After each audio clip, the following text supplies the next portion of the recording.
প্রত্যক্ষ গণতন্ত্রের দেশ সুইজারল্যান্ডে কোনো বড় নীতি নির্ধারণের ক্ষেত্রে প্রয়োজন হয় সাধারণ মানুষের রায়। রবিবার তেমনই এক ঐতিহাসিক রায় দিল দেশটির নাগরিকরা। 2050 সালের মধ্যে দেশের জনসংখ্যা কোনোভাবেই যেন 10 মিলিয়ন পার না হয় এমন একটি আইনি সীমাবদ্ধতা বা ক্যাপ বসানোর প্রস্তাব এসেছিল গণভোটে।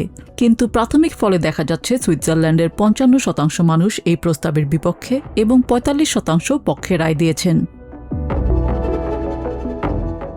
এই প্রস্তাবের মূল উদ্যোক্তা ছিল অভিবাসন বিরোধী কট্টর ডানপন্থী দল সুইস পিপলস পার্টি।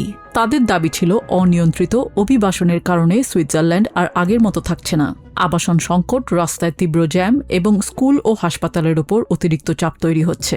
প্রস্তাবটি হেরে গেলেও দলটির দাবি 45% মানুষের সমর্থন প্রমাণ করে যে দেশের সাধারণ মানুষ অভিবাসন নীতিতে পরিবর্তন চায়।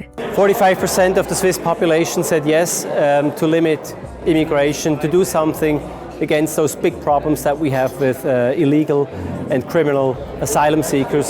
So a very strong sign to our government to change its policies, a very strong sign to the other parties as well, and a very strong sign to the large lobby organizations. দলটির প্রধান Marcel ড্যাটলিং এই ফলের পর তীব্র ক্ষোভ প্রকাশ করেছেন। তার মতে সুইজারল্যান্ডের গ্রামীণ অঞ্চলের হাজার হাজার মানুষ এই প্রস্তাবের পক্ষে ভোট দিলেও শহরের ভোটারদের আধিক্যের কাছে তারা হেরে গেছেন। এই রায়ের ফলে সুইজারল্যান্ডের বিদ্যমান আবাসন বা সামাজিক খাতের কোনো সমস্যারই সমাধান হলো না বলে সতর্ক করেছেন তিনি। আজকের রবিবারটি আমাদের জন্য এবং পুরো সুইজারল্যান্ডের জন্য অত্যন্ত হতাশাজনক, কারণ আমরা হেরে গেছে গ্রামীণ অঞ্চলের মানুষ। গ্রামের মানুষ বিপুল সংখ্যায় হ্যাঁ ভোট দিয়েছিল, তারা একটা সমাধান চেয়েছিল, কিন্তু শহরের ভোটাররা আজ তাদের ওপর স্টিম রোলার চালিয়ে দিয়েছে। এর ফলে একটি সমস্যারও সমাধান হলো না।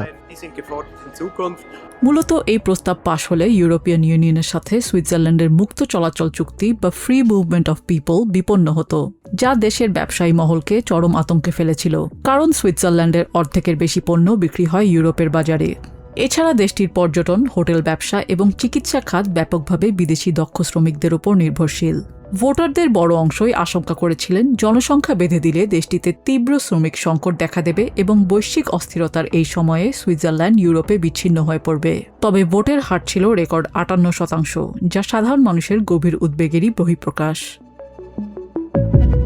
Nijiya Jami, TBN 24 news desk.